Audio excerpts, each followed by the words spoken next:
Well, hello and welcome back to the All Saints podcast. I'm here with Pastor Mark Winter. Pastor Mark, thank you for joining us. Thank you for having me. Mark, you are the author of an article recently entitled, "Did you hear the one about the Methodist who walks into a Reformed church?" Sounds like a joke. and that Methodist is you. You describe yourself at the end of that article as retired pastor by day, not Batman by night, Dada and Papa 24/7. I like to write, act, preach, and eat. And we've been blessed with you visiting us here. Your daughter is here with her family, and we've been getting to know you and your wife. And I wanted to talk with you a little bit about what you wrote in that article, because it truly captures in so many ways the aspirations that we have here as a church here at All Saints. But before we jump into that, I wonder if you could flesh out the not Batman by night, Dada and Papa, retired pastor, all that stuff. Tell us a bit about yourself, how you came to visiting All Saints so regularly, and your history, your background, your family. Be glad to. First of all, I have to say that a lot of people know me as Abby's dad. So when I'm here at midweek and people come up and introduce themselves, I say, well, I'm Abby's dad or Kyle's father-in-law, and they'll say, oh. So Abby and Kyle have been coming to this church since February of last year. And that's really how we got involved here at All Saints. I split my time between a Methodist church near our home and All Saints, and we started coming to support them. That's how all that started, right. And the grandchildren. And of course, the grandchildren have been baptized here, so that was another area of involvement. Of course, we had to come and see the kids get baptized. So right. That's how we got involved here. And my blog description that you just read says that I like to eat, so that's another reason we like All Saints, is because you emulate the Methodist and potluck. Right, yeah. We're up there, I think, with even our Southern Baptist friends in potluck I supremacy. Think so. Yeah. So talk to us about the retired pastor. I love to act. What's going on there? What have you done in the past?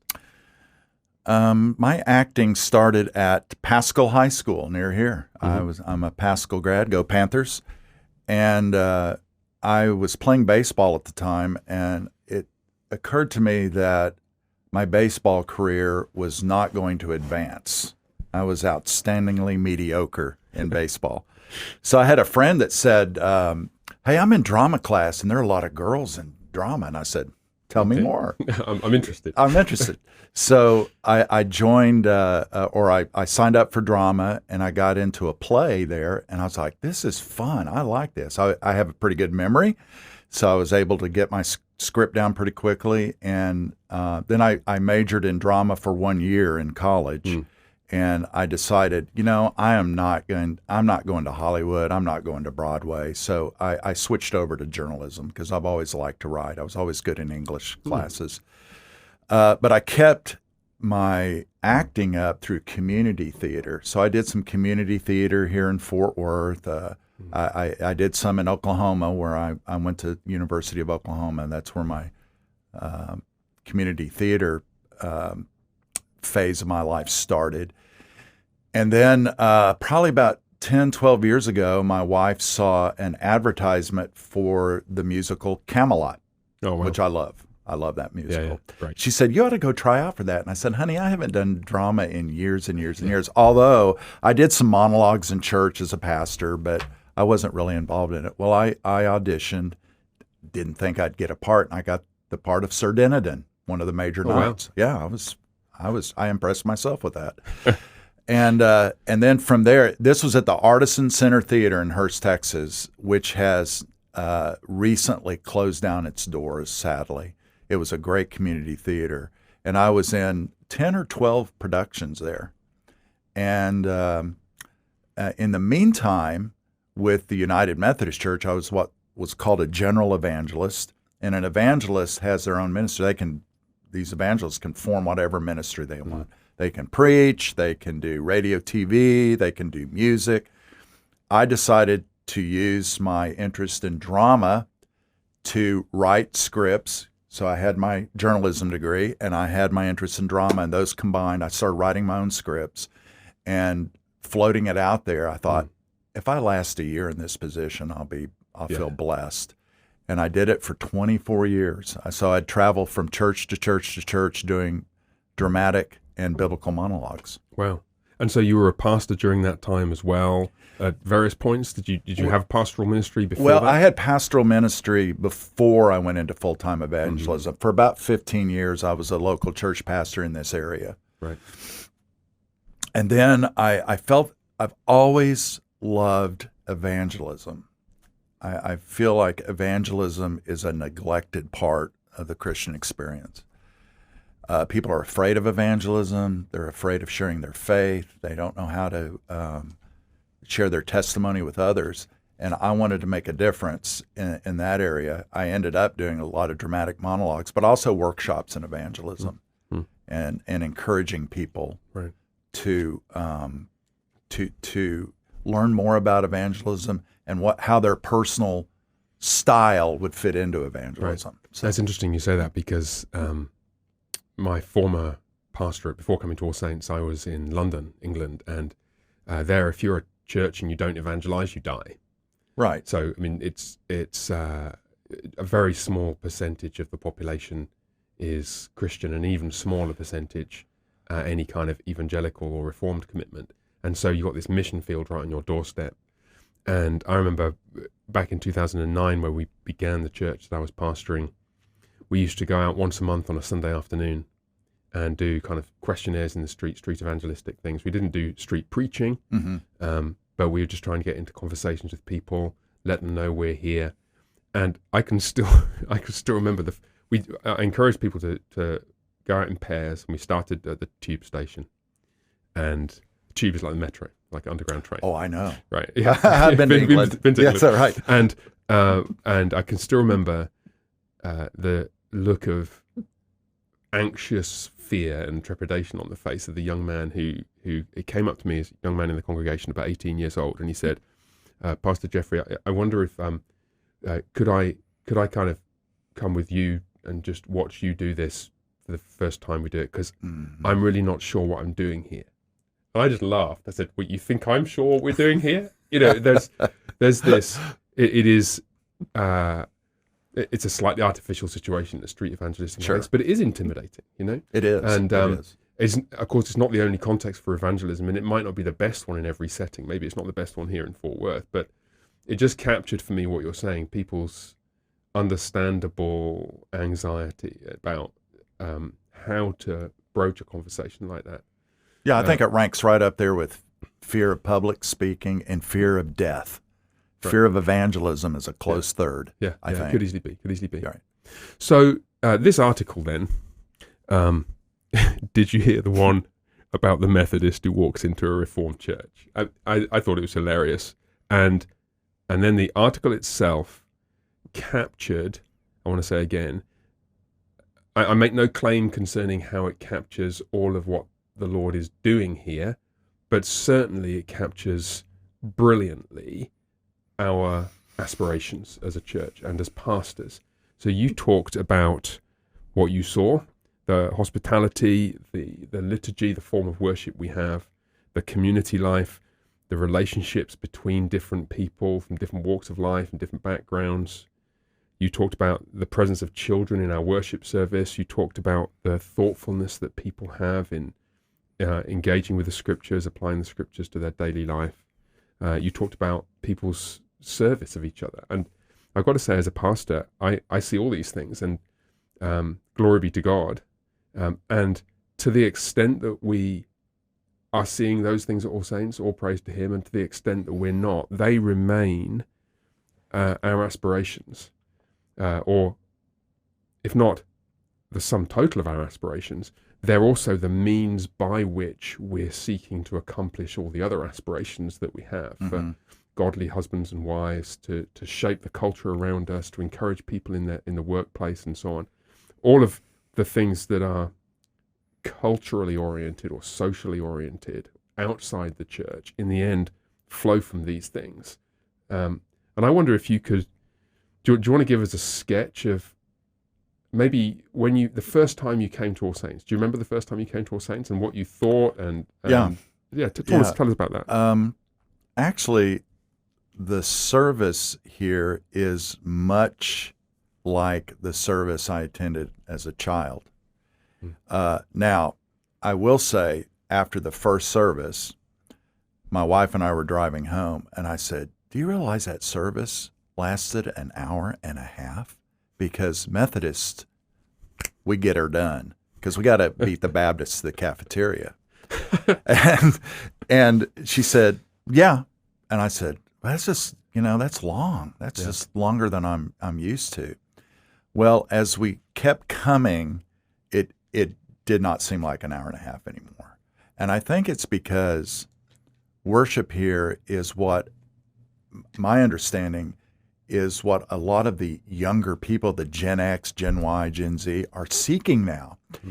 The mega church trend is certainly still around, of course, but it's waning because young people are looking for more traditional, ancient, meaningful forms of worship.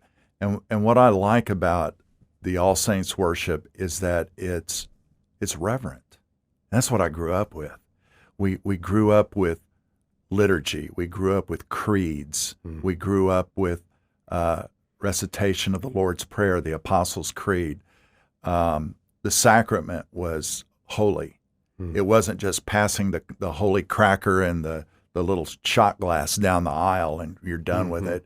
And it was and you do it every week, which a lot of Methodists do too now. We used to do it quarterly because the old circuit riders would come in infrequently. Right, and that's how monthly communion came to be. But I think the Eucharist, the Holy Communion, Lord's Supper, whatever you call it, is a holy sacrament. And it's handled so very well here. I love it. I mean, I get the bread from my granddaughter, and she said, bread of the Lord, right? The bread of the Lord. And she'll say that to me. Yeah. And that's another thing I love about this church is that the kids are with their parents. They're not shuttled off to children's church. And nothing against children's church. I've seen some wonderful children programs. That was another thing that struck me about this church.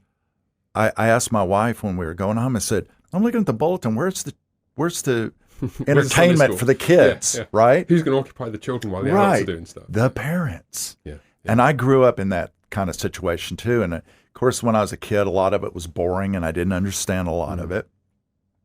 But it got into my DNA. It got into my bloodstream. Reciting the Lord's Prayer. My daughter and I talked the other day, and she said, that's a wonderful thing. The kids want to emulate their parents. They also are looking at the other children who have been here for a while, reciting the creeds and the prayers. And so they have role models there. Yeah. So, and I wrote in my blog that you haven't heard, what is the song y'all sing at the end? Blessed, the end of St. Patrick's. Yes, breastplate. We sing the last verse of St. Patrick's breastplate. I won't break into song now, don't worry.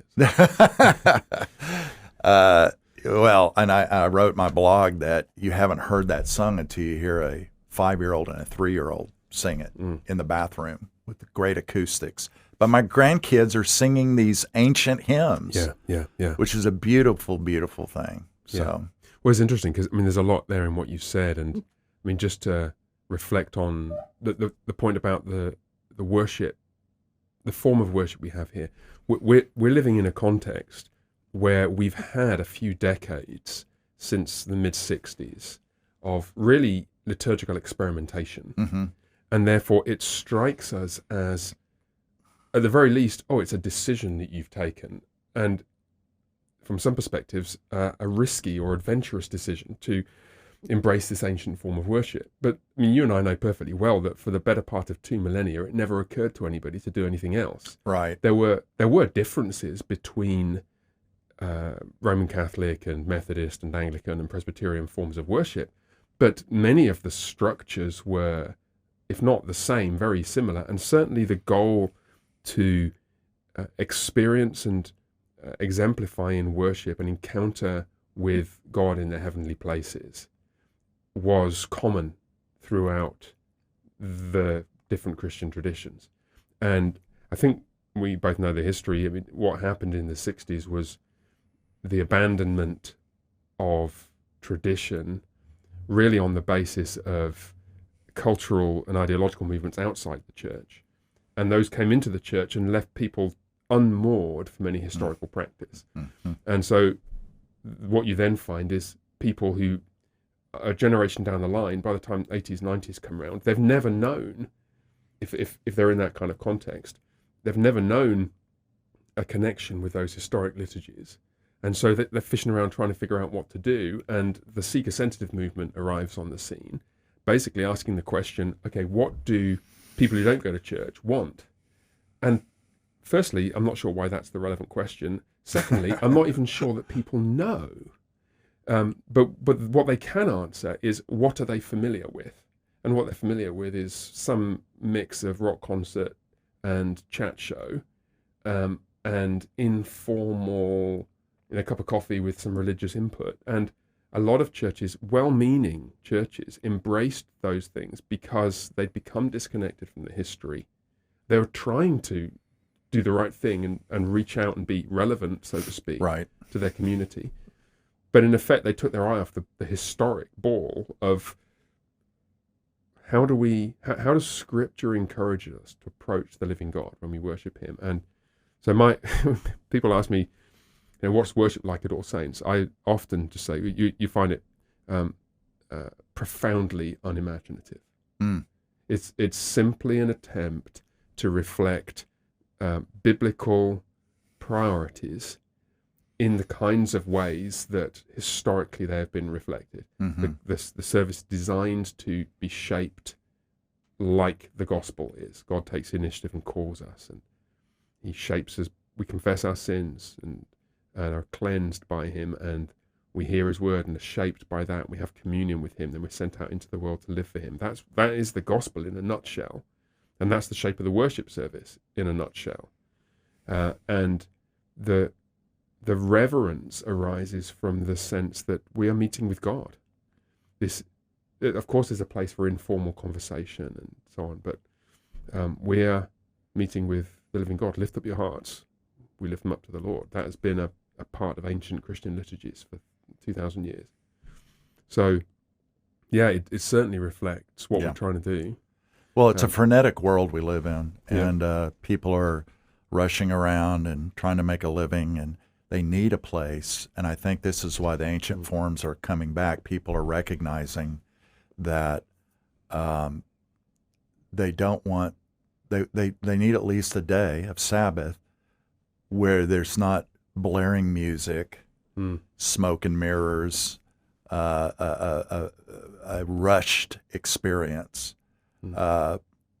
Abby was telling me the other day they started off in a mega church situation, and it sounds like I'm throwing mega churches under the bus. I don't really mean to do that, because I've been to some mega churches that I definitely felt like I had worship. And being a dramatist, I mean, come on. I mean, part of my ministry was looked, I guess, entertaining to people, although deep down inside, I was hoping they would get the message of the gospel. But they said they'd never felt connected there because, first of all, it was so huge that they were just anonymous. And I know a lot of people like that. I know some people go to church so they don't have to interact, which kind of defeats the purpose of the koinonia that I was writing about in my blog, right? But All Saints and other liturgical churches offer a place where you can come and rest and receive the word in a non-flashy modern way. Yeah. We as the church, you're right. We have been doing this for 2,000 years, and it really wasn't broken. Right. But I think you mentioned the 60s. I grew up in the 60s. God is dead. That was the headline. And I think the church panicked because they weren't ready for that. The church seems to react to culture a lot instead of standing firm in the gospel and offering the word of life to people. I think that's where we went wrong. We said, yeah, the gospel. That's great, but we got to dress it up. Yes, yeah. Well, I think that reactivity is a perennial problem, and it's a problem not just in worship; it's a problem in doctrinal terms as well, because I mean the list is long and growing longer by the year of doctrinal compromises, and in Presbyterianism just as much as anywhere else, that churches have made and are making in the interests of pursuing a message that they think will be palatable to the people who are not in the church, and in some cases to the people who are. And quite apart from the pragmatic effects downstream, that's unprincipled biblically. I mean, one of the things that's most obvious to me is if you, just thinking about the pragmatics for a second, if you give people a message which is entirely in keeping with the kind of moralism and vague spirituality of contemporary culture, people will very quickly conclude that they can get that somewhere else with less inconvenience. Because you could sit at home. You can sit at home and read the Sunday newspapers and drink a cup of coffee in your front room and get far more competent mere cultural commentary than any preacher can give, because most preachers are not trained for cultural commentary, whereas the best journalists are. I mean, you know this yourself as a journalist.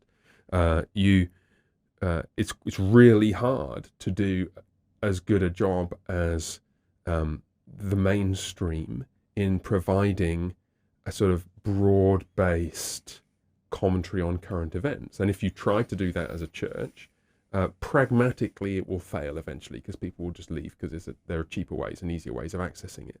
But far more importantly, it's the principal point that the church has always sought to stand on the truth, if necessary against the culture, for the sake of the culture. Yes. Right? Yes. And there is a short-term cost to that, which is felt every time you, as a pastor, again, you know this, we challenge people concerning some aspect of their lives where we're urging them to stand against the flow. And very often you get the Monday morning emails from folks who are just wanting to not push back, but they're wanting to make sure did you get it? Did I get you right, Pastor, that what you're saying is this? I'm saying, yes, you got that right. This is a point at which you're being led to embrace a way of life which derives from how the world lives.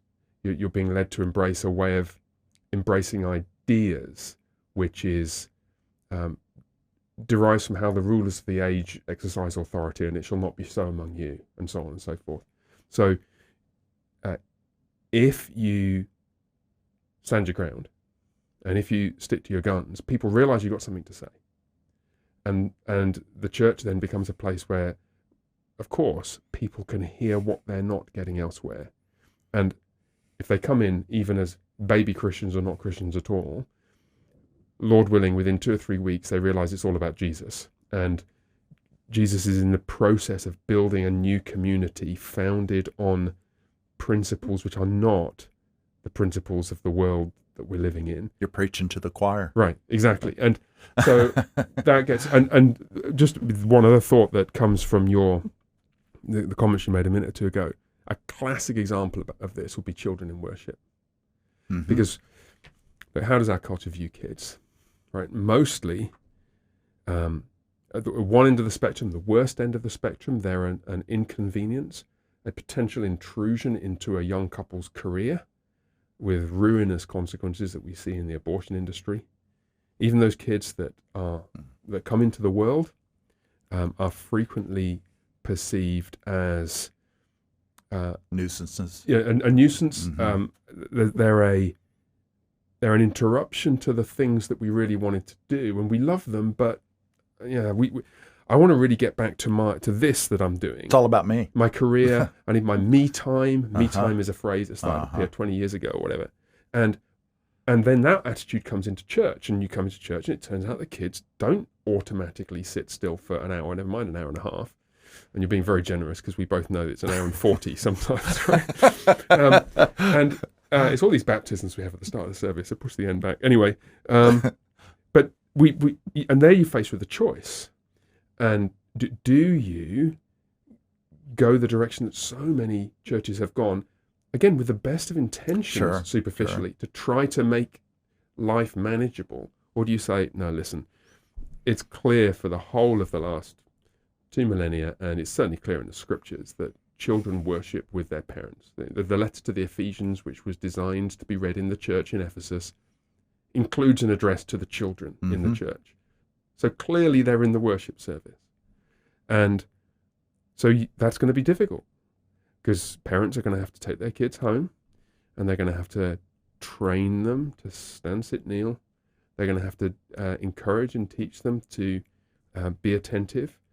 We want to wean them off the necessary, puzzles and games during the long parts of listening in the service as soon as we can, so they're able actively to engage.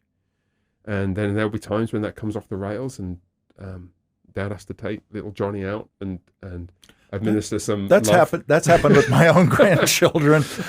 and all of this requires this recognition that we're in the process of trying to embrace the renewal of our world, beginning with the renewal of the people of God. And that renewal involves kids learning to worship Jesus with their parents. And it's one of my favorite stories. I've told this on this podcast.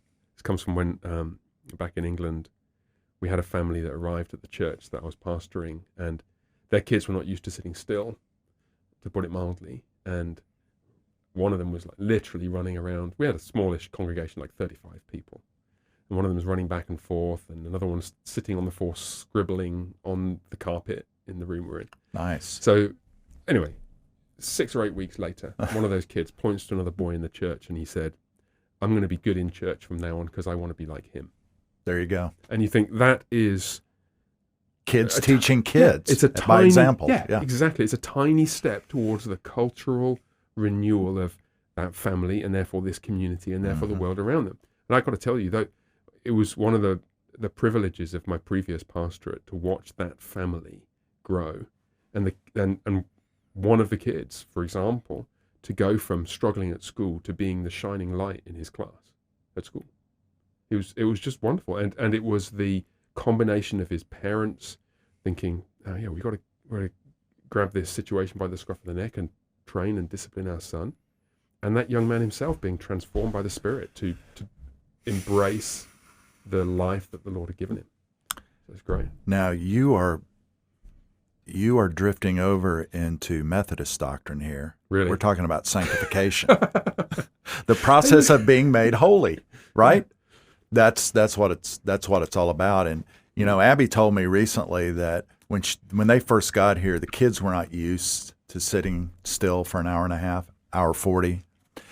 And she said she was so embarrassed because she'd have to take one or the other outside, or Kyle would have to take one or the other outside, and they would be gone for long swaths of the service. I was like, where are they? Well, the kids have been acting up.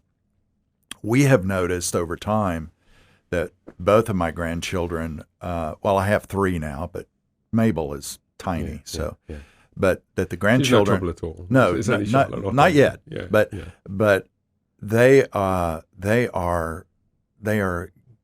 getting it. They kneel when they're supposed to kneel. They take communion. They say the words, and it's starting to take, which is a delight to see. I mean, I think we underestimate children. Yeah, I think you're right. We think we have to entertain them all the time, and this church understands that children should be part of the great family, the household of God. Yeah. And so they're incorporated into worship. Well, it's fascinating because you mentioned little Mabel. A week or so after she's born, we're down in the fellowship hall, and big sister Charlotte, your oldest, I guess she's your oldest grandchild, right? Yes. I've got others. Yes. She'd been telling her mum that she wanted her pastor, me in this case, to hold little Mabel. And I just thought that's, what a wonderful picture of a little girl realizing how community life is supposed to fit together. It's like she wants her pastor, one of her pastors, she's got another pastor here as well, who preaches the word and feeds her at the table of the Lord, to have an opportunity to meet the newest member of the family. She loves you, by the way, and I've noticed you, and I'm not trying to swell your head here, but when you see my granddaughter, you kneel down, which I think is really important. It's a small gesture, and you may not even be aware of it, but you kneel down and you look at her eye to eye, and she talks about you. It delights me because, as a kid, I don't remember my pastors being that approachable and that warm. I had some good, solid pastors in my life, but I don't ever remember them kneeling down to me. That's for sure. Well, I'll tell you, little Charlotte is easy to love. She's such a sweet kid. I'm biased, but she's a sweetheart. But it goes. I think it goes deeper than that as well, in the sense that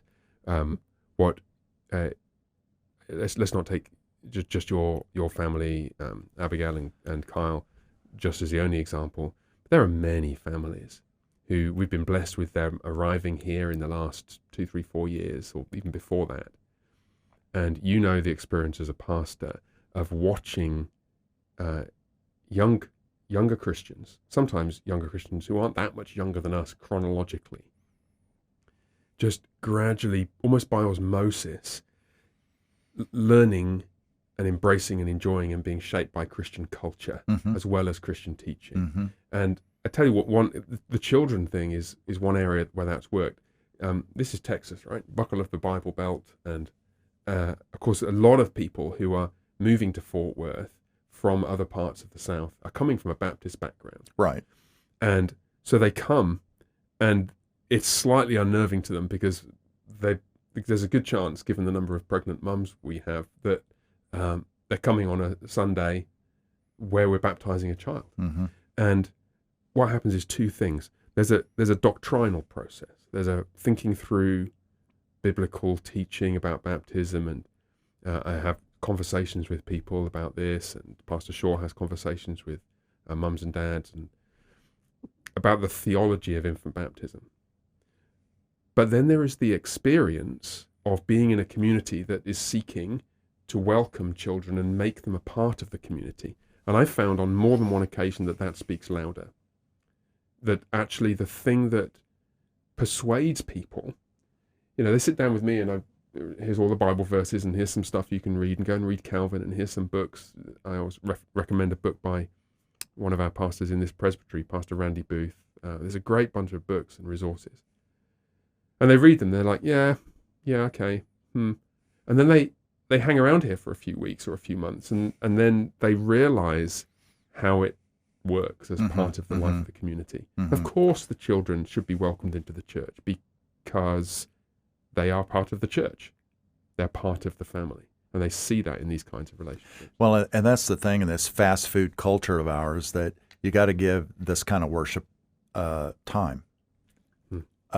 Because if you're used to the bells and whistles and the smoke and mirrors, the service here may seem like, I thought, it's too long, it's too involved, it's too wordy.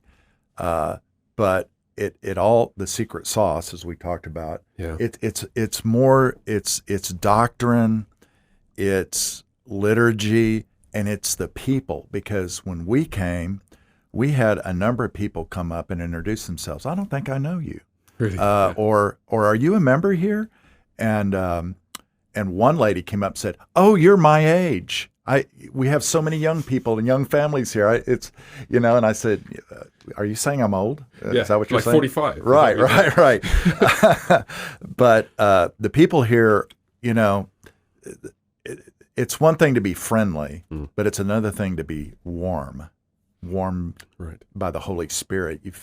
I felt like people were stepping out of their comfort zones and their boxes and looking around and seeing the stranger among them.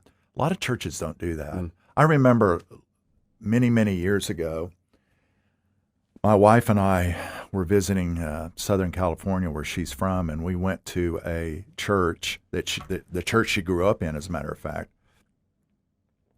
And when we arrived, there were people in the courtyard in their little cliques.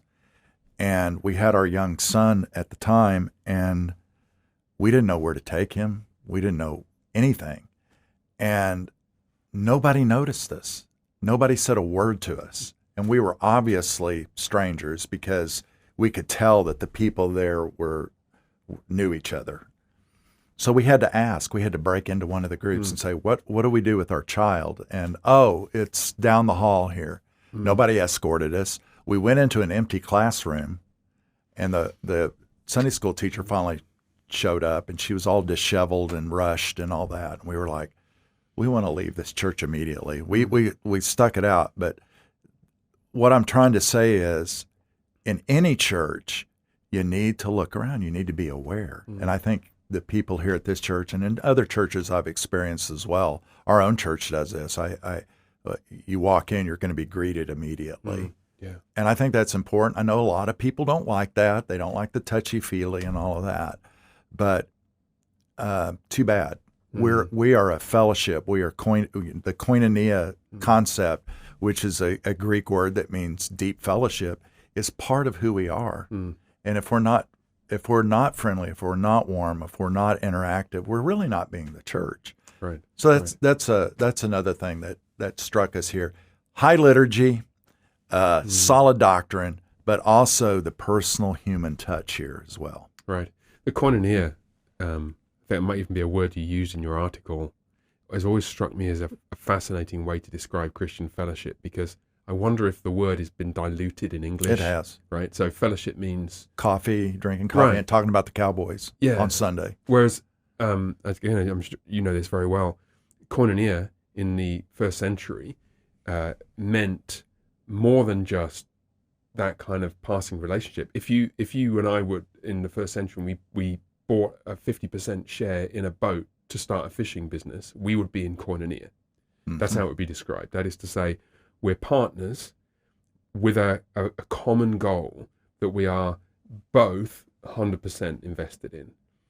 We've got a job to do, and we want to help each other do it. We've got a challenge ahead of us. We want to help each other embrace it. And koinonia, understood in that way, means exactly what you're saying. It's somebody comes into the church, so we should make the assumption that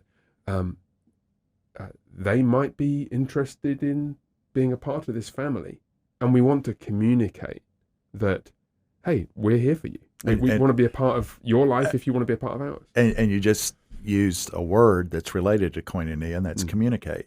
The word communicate, the word for communion, the word for community, all comes from koinonia. Right. Yeah. And I think in many ways the modern church has lost that the sense of that word. We may be a friendly church, but a church that's not deeply involved in each other's lives is missing a huge part of what it means to be in fellowship. My daughter mentioned that there's an app, and I am the modern world is passing me by. But there's an app now that that the ladies use here to get together for skill sharing. I didn't even know what that was, but she said, "Yeah, Dad, some of the moms meet here, and we share sewing skills. As you know, Abby's a baker. She had a sourdough class for some of the ladies. The skill sharing. There was something else that y'all do here. I know you have the men's psalm sing. That's another thing. What's going on with that? You sing. Yeah. You sing here, and not only that, you sing all the verses. I'm used to the pastor looking at the watch and going, "Oh man, we're getting close to noon." Yeah. First and third verses. Yeah. But you sing every verse, and you sing some hymns I have never heard of, but they're beautiful, and you guys know how to harmonize. The men and the women. I don't know where that came from. You don't have music classes here, right? No singing classes? Yeah, I think it's a mixture of things. I think let's take half a step back, and I'll talk about the singing in a sec. The community. Before Pastor Shaw and I were here, the church was pastored by Pastor Jeff Neal for around about a decade. Pastor Neal is now down at Christ Covenant in Granbury. Okay. And when I arrived, and in fact, before I arrived, when I was getting to know the church in 2018, first time I came in 2015, I noticed some wonderful things about the relationships in the congregation.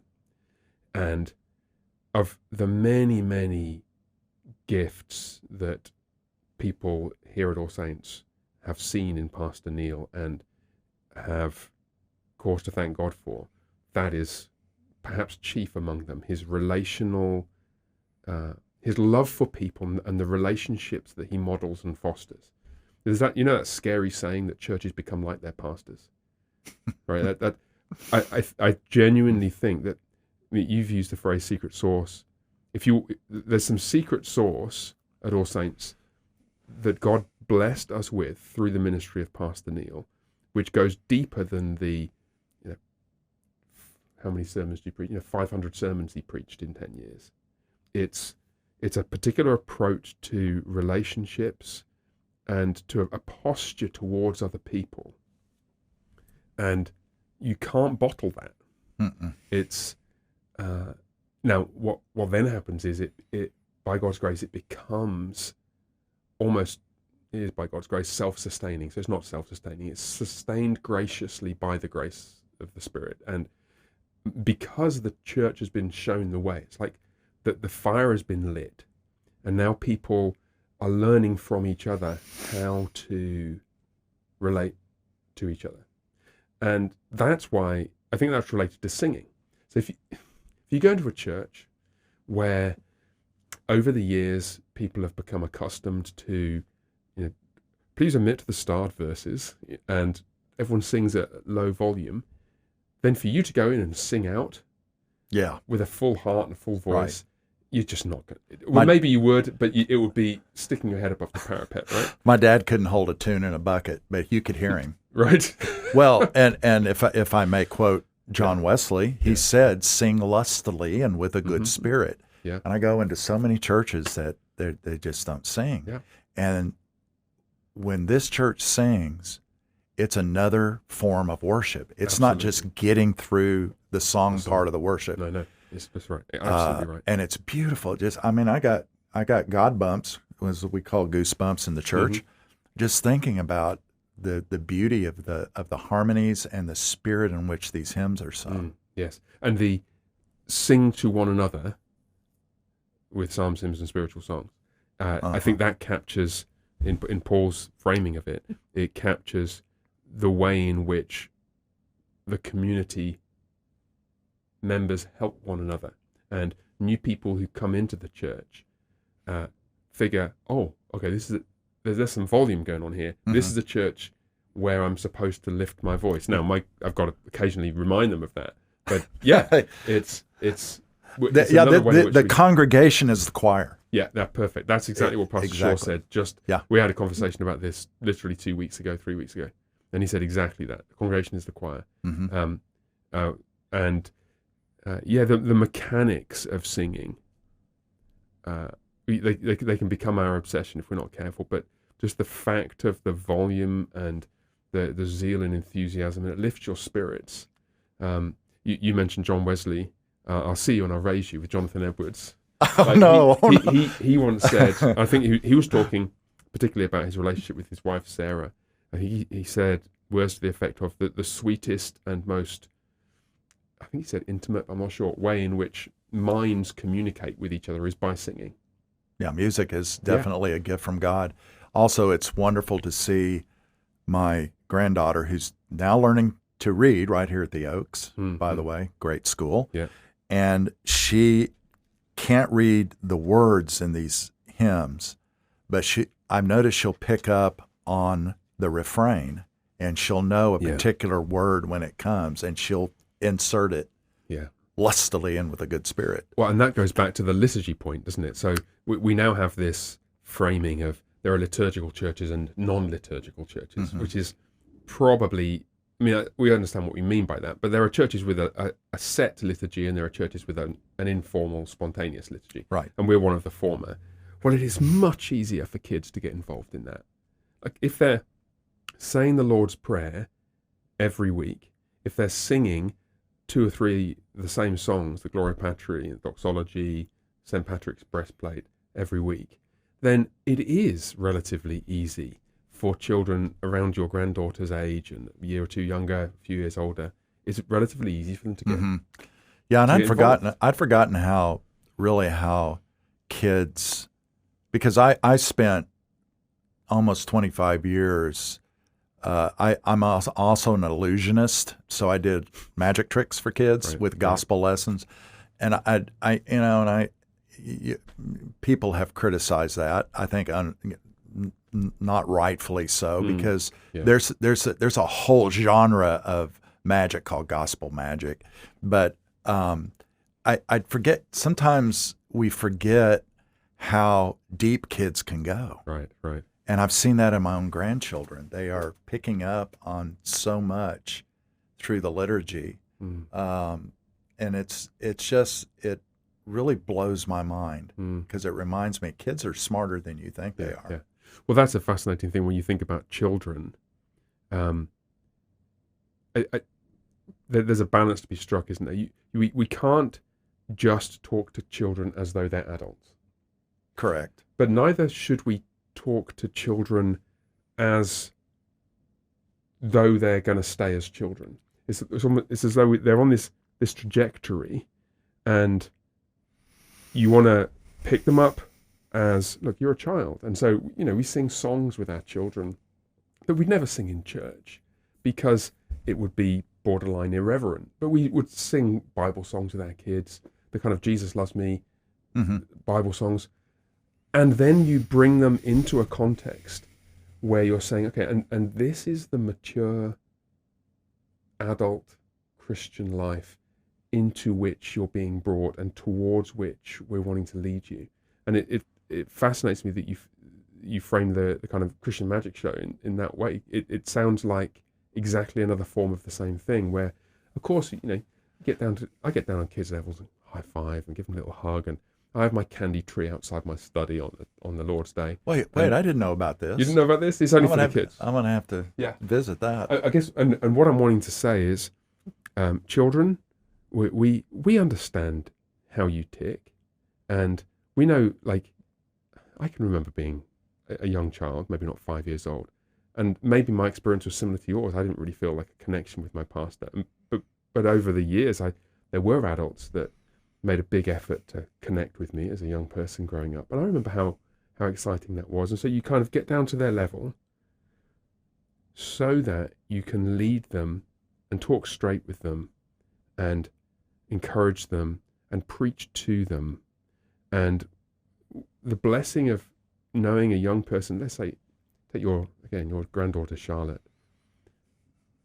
I want to frame my relationship with her now, so that in 6, 7 years, 10 years, when she has all the usual ups and downs of teenage years, and her mum and dad are talking to her about those things, and they say, well, let's go and talk to one of your pastors.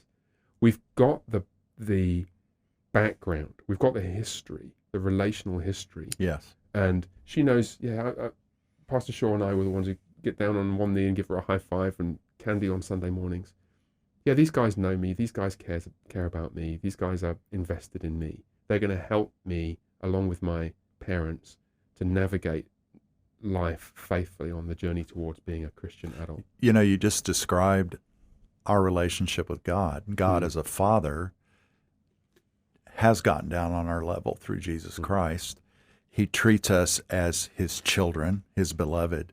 But also, if we open ourselves up to God and stick with God, God's going to push us toward growth. And that's another thing that I think churches in general are lacking, in the Western world at least, is spiritual growth. We tend to go to the same Sunday school, see the same people, hear the same thing over and over and over without much effect. And I think we truly need to be opening ourselves up to the Holy Spirit, because the Holy Spirit's going to drive us toward that sanctification, toward that growth. I meant to pick up your sanctification comment earlier, because that might be one place where Methodist and Calvinist backgrounds intersect wonderfully, because that's a Calvinist theme no less than a Wesleyan Sure. one. Yeah, I know. You know, we talked about doctrine and such. Last year, I switched my membership from the United Methodist Church to the Global Methodist Church, which is a more conservative expression of Methodism. And what we're trying to do there, as I think All Saints has done, is recapture doctrinal seriousness. So we've actually come up with a catechism. Oh wow, good. And we're teaching it in our churches, which I think is so important, because so many people, whether Methodist, Presbyterian, Baptist, they don't know what we believe. They've gone to church all their life, and if you ask them, what is the doctrine of the Methodist Church? What's the doctrine of the Presbyterian Church? Yeah, it's hard for them to identify that. Yeah. So, and that's what I love about your midweek gathering is there's teaching. It's not just coming and snarfing down a potluck meal and talking to Joe Blow here about how the Rangers are doing, which they're not doing well this season. I'm very disappointed. And then going home, you're teaching the people. And by the way, you're teaching on how to raise Christian children. It's been wonderful. In fact, my wife and I have said, man, we need a do-over. We gotta apply some of these principles. Yeah. And then you sing at the end, and there is a spiritual component to everything you do here. Yeah. Well, it's interesting. I think you touched on the teaching. There are two subjects which, when I teach on them, I am acutely conscious of teaching things that I've been learning in the last 20 years. And one of those is parenting, the other is marriage. And I think it's probably an experience that many of us have as parents, that we look back over the lives of, my kids are now 17, 19 and 20, a little younger than yours. And I look back and think, by God's grace, God has done wonderful things in them, and quite a lot of things through us, probably more things in spite of us. Yeah. And at the same time, I look back and think, yeah, I would have done things differently. I've learned lessons along the way, and my teaching then is trying to help the next generation of parents learn some of the lessons that I did when their kids are 5, rather than when they're 17. Yes, and we picked up on that. Yeah. By the time they're 17, it's not too late, but it was never too late. It's never too late. Yeah, but you starting them young, train up the child in the way he should go, and he will not depart from it. Yeah. So important. Yeah. To I think that's also the beauty of the church when operating in the Spirit and in God's powerful Word. If you get the kids in early, they will learn it and they will live it. You remarked on the conversations that you've heard between members of the church. Do you want to talk about that? I've picked up little snippets of theology while we're eating our chicken shawarma. And I told you this before the podcast. I heard a layman drop soteriology in a conversation, and I turned. I was like, "Wow!" I think he was talking to my son-in-law, and I was like, "Wow, that's heavy stuff. That's doctrinal stuff." Yeah. I don't know.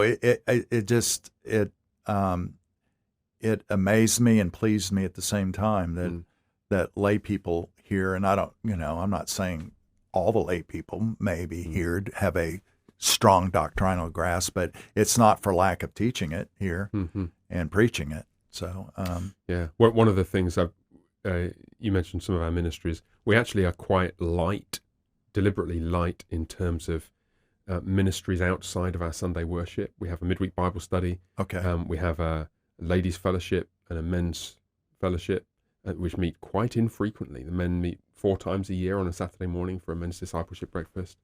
And we have other things going on. There's a ladies' prayer meeting during the week. But we're deliberately light. But what we do, we try to do very intentionally.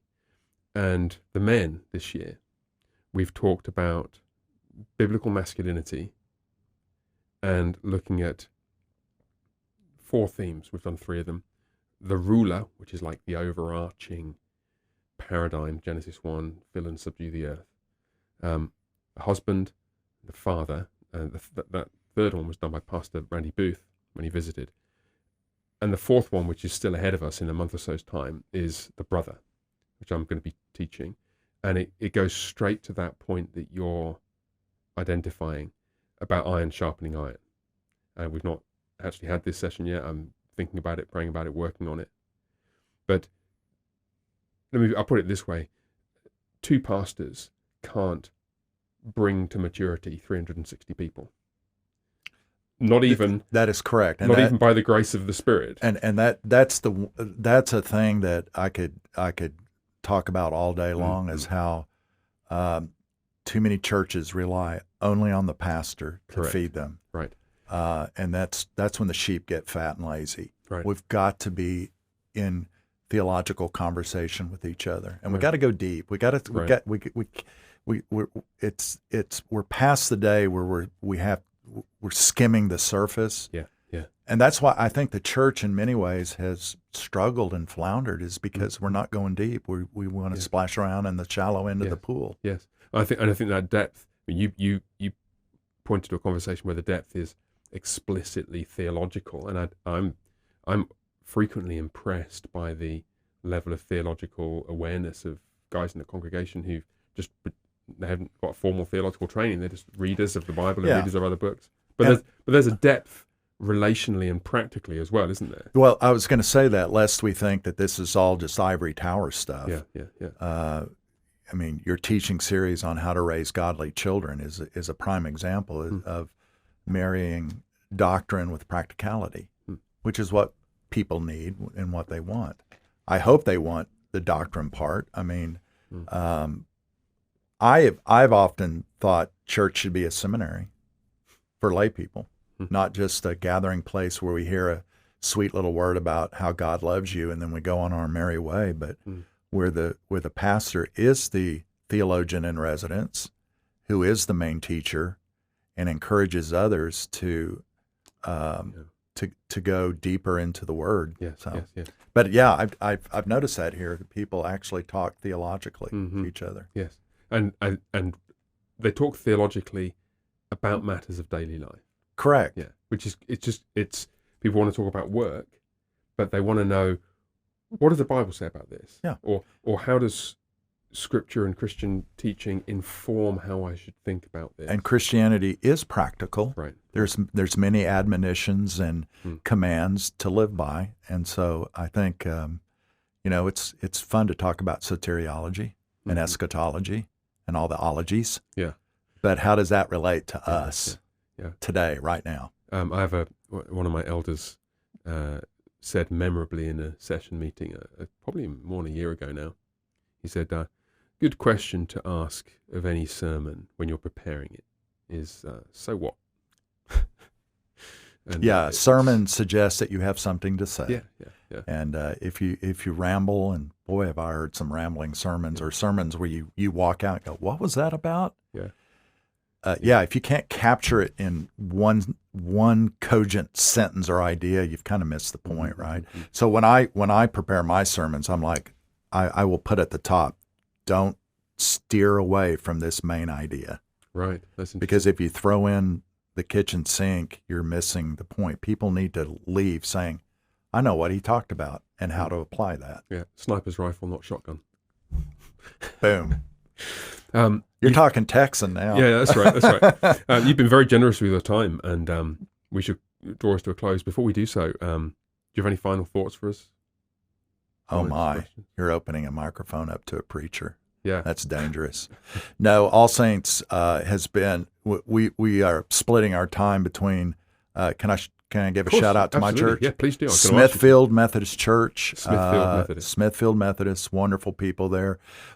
The thing I like about Smithfield is we're I'd say a smallish to medium church, but the outreach and mission there is incredible. We support community food pantries. We give out fresh produce at the top of the month. We have we're involved in mission trips. We've got a lot of mission and outreach in that church. But All Saints, you have your culture here that is working and working well. And I wasn't aware of the midweek Bible studies. And there's probably, I heard a guy say one time, a preacher say, if I know everything that's going on in the church, it's not enough going on. And it's not about busyness. But like my daughter said, the women get together. You're not orchestrating that. Exactly. And neither should you, because that's koinonia. We're providing a context for people to relate with each other spontaneously. Exactly. Yeah. So we thank you for allowing some Methodists into a Reformed environment. And honestly, I was talking to a fellow recently who was looking for a more formal church, right. And I said, try All Saints. And he asked me, he goes, is it a Reformed church? And I said, yes. And he goes, I don't know. And I said, look, you wouldn't even know it's a Reformed church. I mean, you're in the sense that you're not preaching the tulip doctrine every Sunday and talking about predestination, which again is what people think of when they think of Presbyterians. You're delivering the word, and there's community here, and that's the most important thing. So keep on keeping on what y'all are doing. You're doing a great job, and we do thank you for welcoming us so warmly and treating our family so well. They have found a true home here, in which my wife and I are delighted to see my daughter and son-in-law blossoming in the faith and bringing up our grandchildren in church. Great. So thank you.